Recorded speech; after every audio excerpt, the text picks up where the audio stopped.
Welcome to the Fortcast. I'm Jess Movold, and this is Citizens of Fortitude.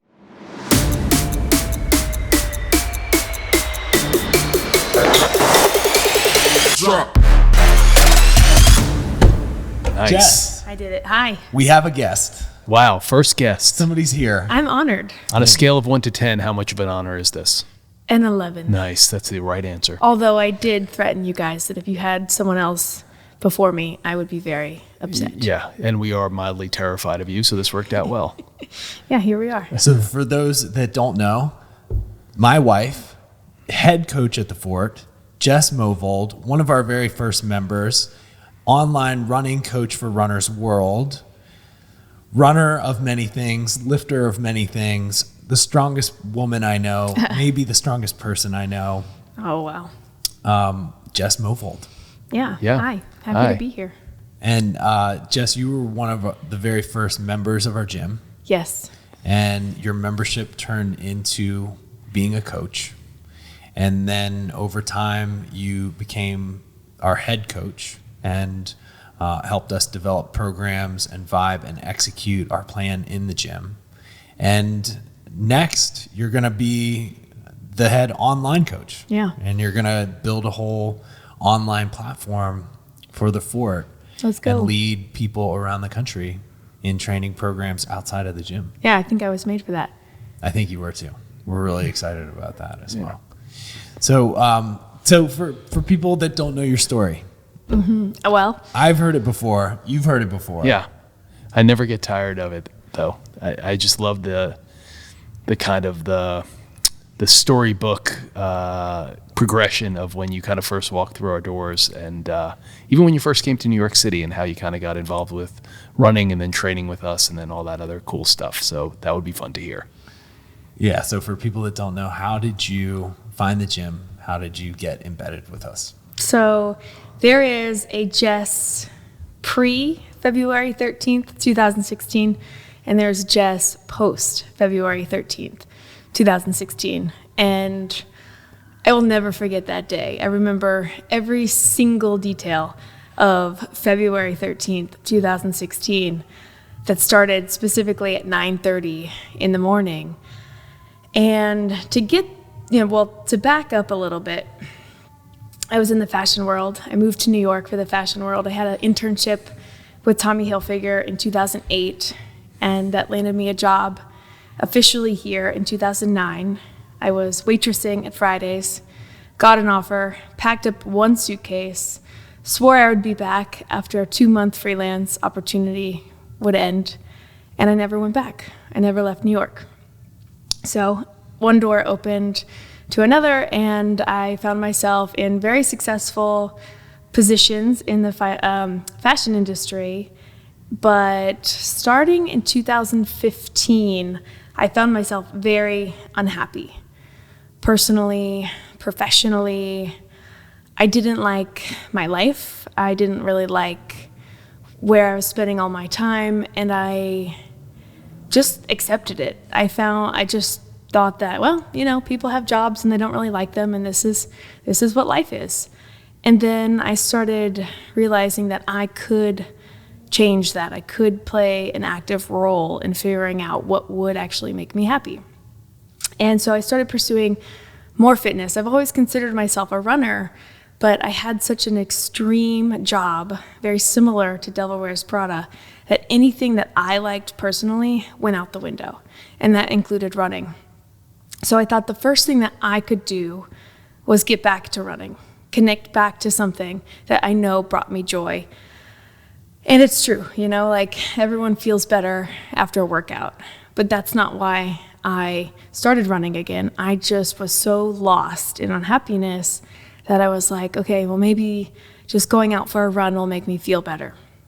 So I started doing that, and I started thinking about how I could get into the New York City fitness scene, and I had zero time to myself ever, so that wasn't an option. But as 2015 was coming to an end, I was thinking about all the other years that I've been unhappy. And it's always been New Year's Eve, bring in a new year, go out and have some drinks, wake up feeling not great on New Year's Day. And I was like, that's not going to be me this year. So I started practicing in December of 2015 of living the life that I wanted and trying to practice that. And instead of going out on New Year's Eve, I was home and I was getting ready for this Kevin Hart event that was with Nike. And I'll never forget this because I thought I was one of the 10 that got invited to do this Nike Kevin Hart event. And I was like, wow, this is super cool. This is awesome. And my partner at the time was like, wow, you're going to hang out with Kevin Hart, and blew up this idea of it. And so I rested on New Year's Eve. I prepared on January 1, and this was January 2nd. I go to this event. There's thousands of people. The line was wrapped around the building, and I was one of many people. And I was very overwhelmed, but excited. I was like, wow, look at all of these people that all do fitness. This is so crazy. It's crazy to sound that this was such a foreign concept to me, but it was. I walked in feeling very, not overwhelmed, but like I was in a totally new world. And so I just jumped in, and there was one section particularly where you needed a partner. And of course I was there on my own. So the woman next to me, we turned to each other and we partnered up for partner push-ups with a towel. And afterwards, she said, hey, you're pretty strong. We should work out together sometime. And I didn't know this person. And I was like, yeah, sounds good. Then she says, I'm going on a work trip for 3 weeks. But when I come back, I'll message you and we'll get together for a workout. And I was like, okay, awesome. Thinking I would never see that person again, never hear from that person again. Sure enough, early February, I get a message. Hey, I'm back. There's this gym I think you might like to try. Not really sure if it's your style, but it's really cool. The guys know what they're talking about. Come check it out sometime. I was very skeptical. I looked at the website. It was just you two. Starting from like the first session to the last session, alternating your names, stock images of kettlebells and a woman holding a deadlift. I remember the website very, very clearly. I was like, I do not know about this. And I was trying to figure out how to cancel because I had the excuse. I was very flaky at the time, and for good reason, because my life and my professional life was so overwhelming and exhausting that I really could never do anything on my own. But there was this little voice deep down that said, do not cancel. Do not cancel. And I lived in Brooklyn at the time. I was stressing to get to the train. I was waiting for the F train. It never came. I took a taxi. I'm just like a hot mess. And she says, meet me at the Starbucks. It's a hard place to find. You have to go through the freight entrance. We'll go there together. And I'm just thinking to myself, oh my gosh, here we go. Meeting some stranger at a Starbucks with some sketchy gym with a freight entrance. What is this? I meet her at the Starbucks. She's like, we gotta go. We scurry on. And I'll never forget, I walked in the door. I was greeted by a huge smile on Kyle's face. Dan was my coach. Wes was in my session along with Jolene, and it was trap bar deadlift. We started with box jumps for height to warm up. I was instantly encouraged because it's like, well, let's start with an automatic win. Start with a height that I could jump to. Let's push the boundaries a little bit. Let's get to that place where you can't do it. It was this really fun warm-up of just box jumps, something that I'd already not experienced in that way. And the main strength was trap bar deadlift. And I remember Dan responsibly building up the bar to weights that I'd never touched before. But with the coaching, I was feeling really strong and really empowered. And then it ended with a 50 cal assault bike where I was literally destroyed, had that, blood in the throat feeling. And I was mesmerized. It was intoxicating. It was such an empowering session that I had to have it. And I'll never forget that day. And I'll never forget Kyle then texting me saying, hey, we think this, you obviously crushed it. We want you to be here if you want to be here. And I could not figure out how to afford it. I was checking my bank account, reading his text message of what it cost, going back to my bank account, being like, okay, I can stretch this and maybe pull this a little bit. And he said, listen, I can tell how much this might mean to you. I will give you the student discount, but you have to come every single day. We didn't have a student discount, by the way. No. I just made that up. And I said, deal. And I had this crazy job. I had to be at my desk by 7:30, 8 o'clock. So I said I'll do it. Showed up every single day for the early session, and it officially changed my life. It really changed who you are. I saw the transformation happen. And you've really become someone that I think one of the most unique things about your skills and your performance are you've really perfectly balanced the line between running and lifting. You're very strong and you're very fast. And I think a lot of people want that. But they fall a little heavy on one side or the other, and they yearn for a little bit more of the other. How have you been able to balance that over the time of being at the Fort? Because this was 5 years ago. You were a runner before, and you learned strength training, I think, mostly through us. But you've never lost your identity as a runner. No. At all.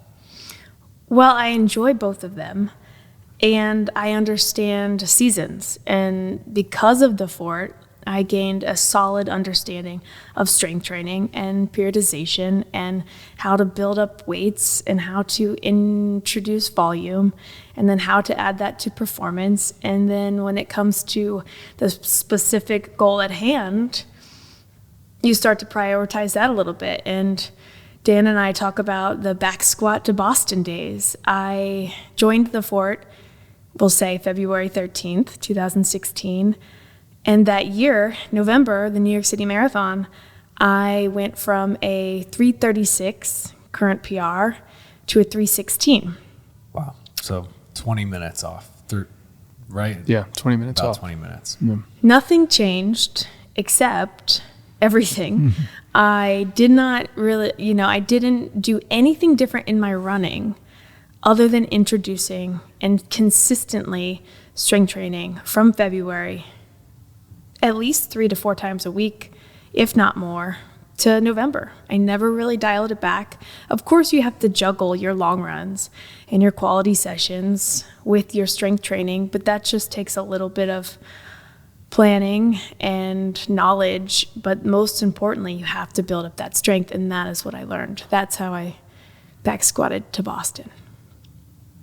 Yeah. I mean, I think the very first thing you ever said when we were talking about, what it is that you wanted to get out of the gym, I think the very first thing you said is that you wanted to be fast. Like, that's why you were coming.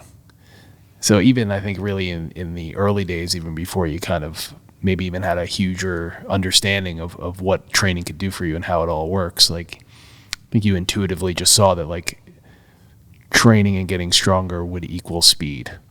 Well, I saw what other successful people were doing. Mm-hmm. And I wanted that. I wanted to have that regimen. I wanted to have that consistent relationship with training and making it a priority and having access to the tools that would get me there. How have your goals progressed since then? Well, they've been the same for a while, to get faster, to improve my marathon time, to get a fast 5K. Now, specifically, they are much different.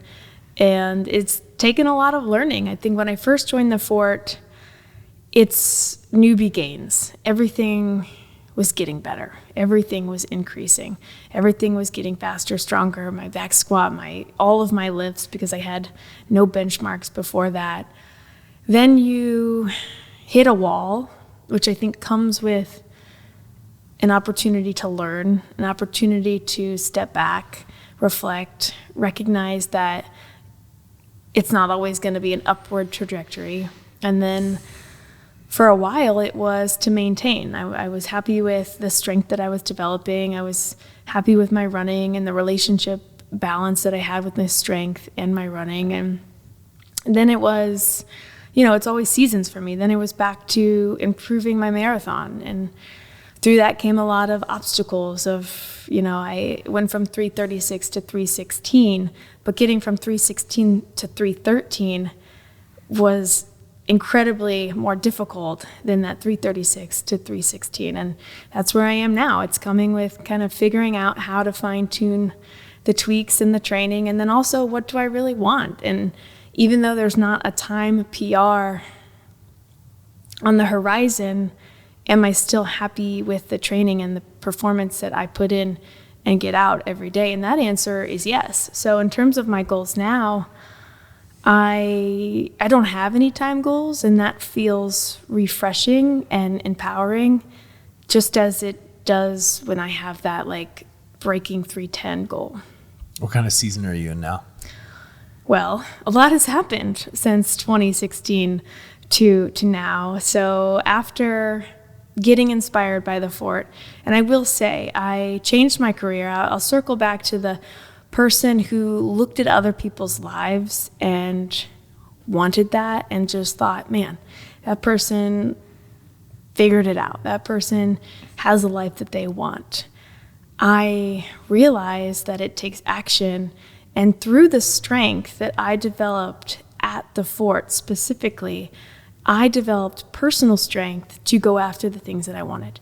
So that came in a way of deadlifting 90 kilos for the first time, back squatting 60 kilos for the first time, doing 100 wall balls. I walked out of the gym taller, stronger, more confident, and that allowed me to stand up for myself. That allowed me to vocalize what I wanted, what I deserved, who I wanted to be.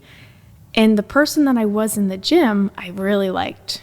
And I started making the steps to become the person that I was in the gym outside of the gym. That turned into courage to quit my job, to leave an industry that I felt chained to because I didn't know what other options there were. But it comes with like a setback too. And it was the best setback ever because I became a nanny to a baby who lived a few blocks away from the gym. I became your first intern, where I collected the towels and I obsessively watched you both and learned and developed my OCD nature now to organize the plates and put back the change plates and write really like bold and strong on the wall. I just watched you both, and those were my jobs at that point. I was a nanny and an intern, and then I got certified and I became one of your coaches, and that was so empowering. So fast forward, I also, met my best friend and developed an insane connection with now my husband, you over there with the microphone. And it's the life I've always dreamt about and I've always wanted. And now I'm pregnant. So my goals at this point are to, give myself a little bit of kindness, a little bit of compassion, and a little bit of patience, which is tough for me because I'm used to going hard all the time, grinding throughout the day, all day long, crushing workouts. And I'm learning now a whole new season, and it's giving me a lot of respect and appreciation for what my body can do. And so my goals at this point are to continue a healthy and happy pregnancy, to crush it during birth, which still somewhat terrifies me, but we're working on that. And then to come out of it on the other side and get back to the running goals that I have and the strength goals that I have. And I know that there's going to be some insane mom strength on the other side of this. So cool. Nice. So one of the things that you said that really resonates with me is you talked about back in late 2015 practicing to be the person that you wanted to be. And I would love to hear a little bit more about like how strength training and running and your life now, like how does that stuff kind of work into even you kind of like currently practicing to be the person that you want to be? So I know that I love being a runner and I want to continue being a runner. So even if I don't feel like going for a run, I ultimately know that that's who I want to be. That's who I most identify with being as a person, and helps me work towards my overall goals in life, in running, in fitness, in strength, in being a partner, and just being a person that I want to be and someone that I want to be respected. So running and training play a big part of that because they make me be my best self. So right now it's challenging without the performance goals or the things to work towards. I could easily think to myself, well, what's the point right now? There's not a race on the calendar.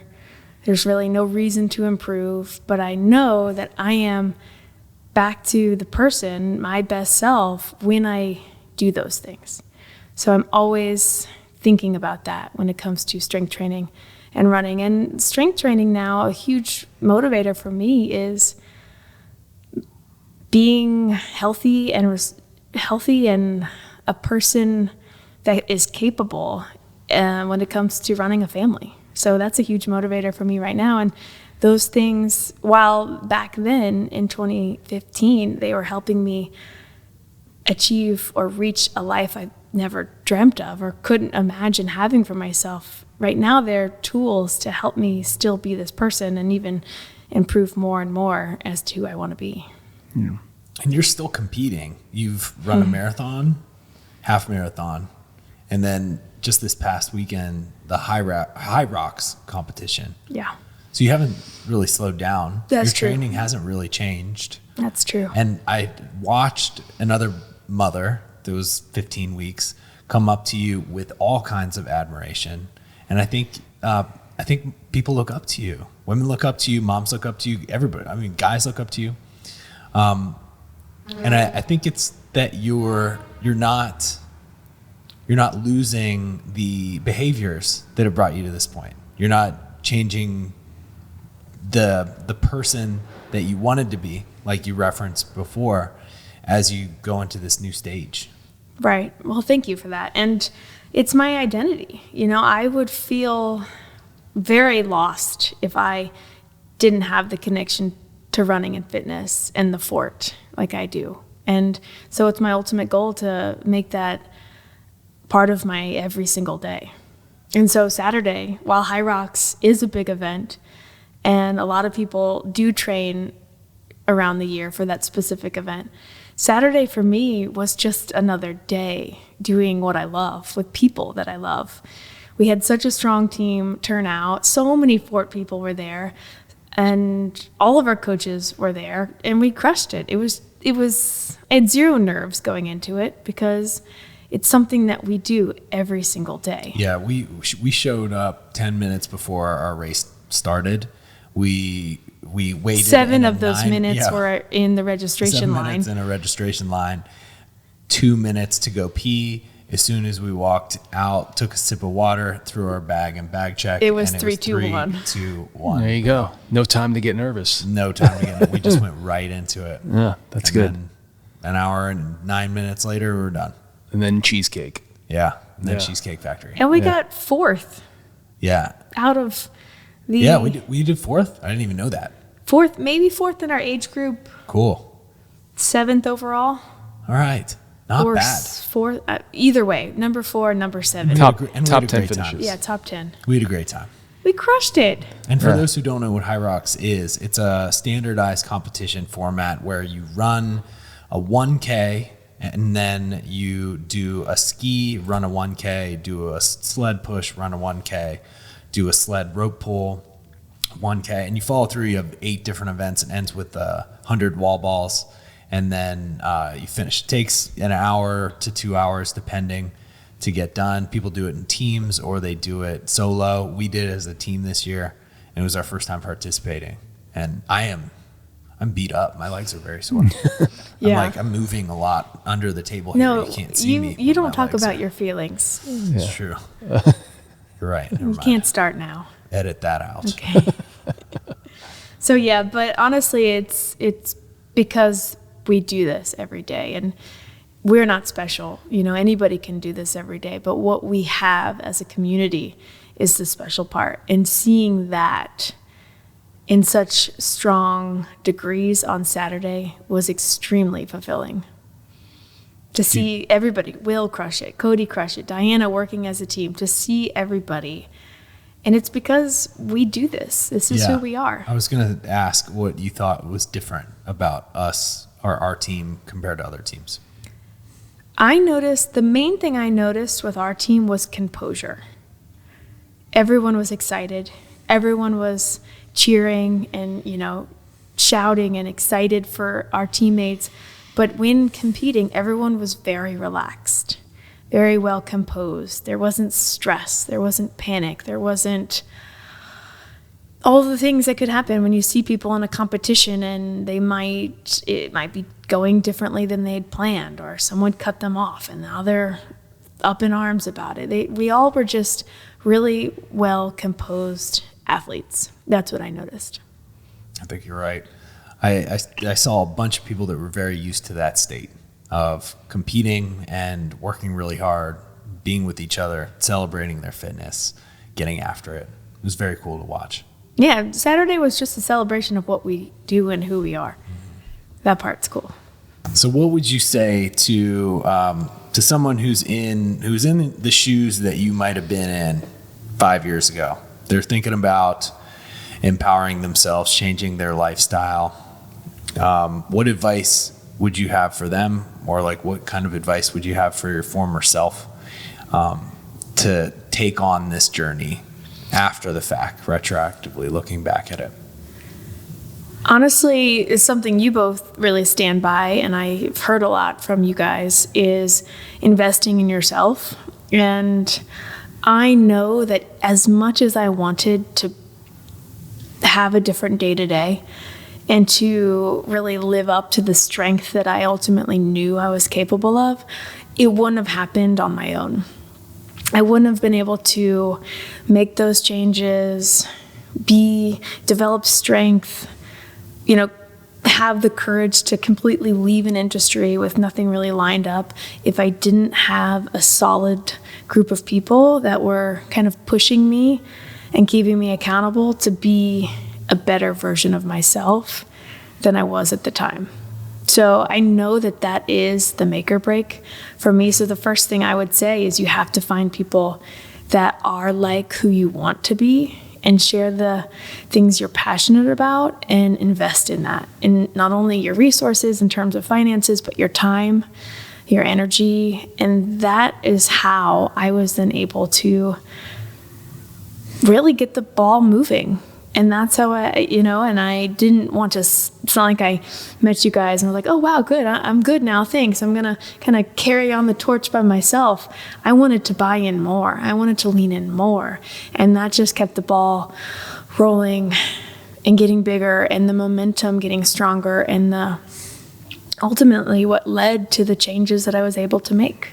So I think to someone who's listening to this feeling inspired or intrigued, you have to find people who can help you elevate to the people that you want to be or the person that you want to be. After that, you have to be ready for change, and that can be hard.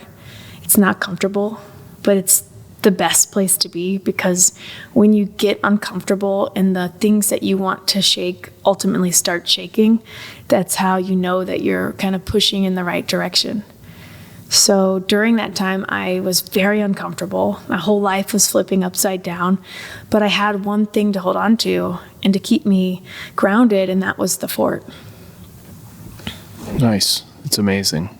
Well, I think a few of the things that you've said, like this being who you are, doing it every day, finding a community and surrounding yourself with people who elevate you, they are not only kind of like core ideas that I think we all share, but I think to me that's what's the most exciting part about you heading up this online thing, because I think it'll give people who can't get to the gym or can't get to the gym every day the opportunity to train every day, and then have you lead them in this community of like-minded people.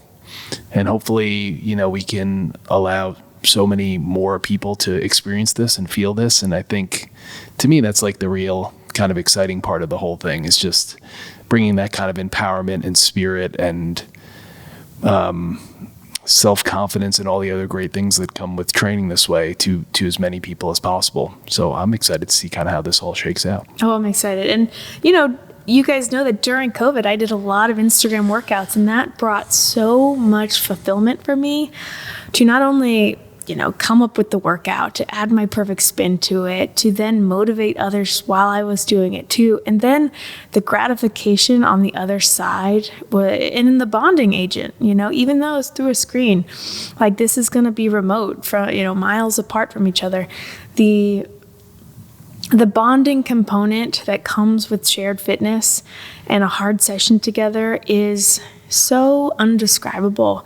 You can't describe the things that you kind of go through when you're doing anything tough with another person. It's fulfilling. There's obviously accountability there, but on the other side of it, you're like, whoa, cannot believe we just did 1,000 burpees. And I can use that as an example because Kyle came up with this workout on one of his infamous Sundays, and it was 1,000 burpees. And guess what? Guess when I did the 1,000 burpees? It wasn't in that room. Essentially, it was remote training. I was in Texas. He was in New York. It was Thanksgiving Day. We had just been tailgating, and I was bored, really wanting a workout. And I texted Kyle, what should I do? And he said 1,000 burpees. Guess what I did? 1,000 burpees. And it was as if we were in the same room together that day he did it with everyone else, because I felt so connected to the workout and the people believing in me. And it was a very raw version of remote training. Yeah. So I know the power of that. I know the power of connecting to a group, believing in a training plan, committing to getting it done as hard as it may be, and what it feels like on the other side. So I know that there's magic, not only in the four walls of the fort, but also beyond that. So I'm excited to create that and spearhead it and be the face of it. Yeah, I think it's going to be a special thing. I'm really excited for the future. Yeah. And don't worry, our first workout will not be 1,000 burpees. Good. We just got half the audience back. We'll see. On that note, this has been an amazing conversation. We really appreciate you. Do you have anything that you want to impart to our current members or people out there listening that are on their fitness journeys and moving forward? Any encouragement that you might have for them? Just be yourself. Be the person that you want to be. Don't be someone else. Don't see other people and think, man, how can I get that?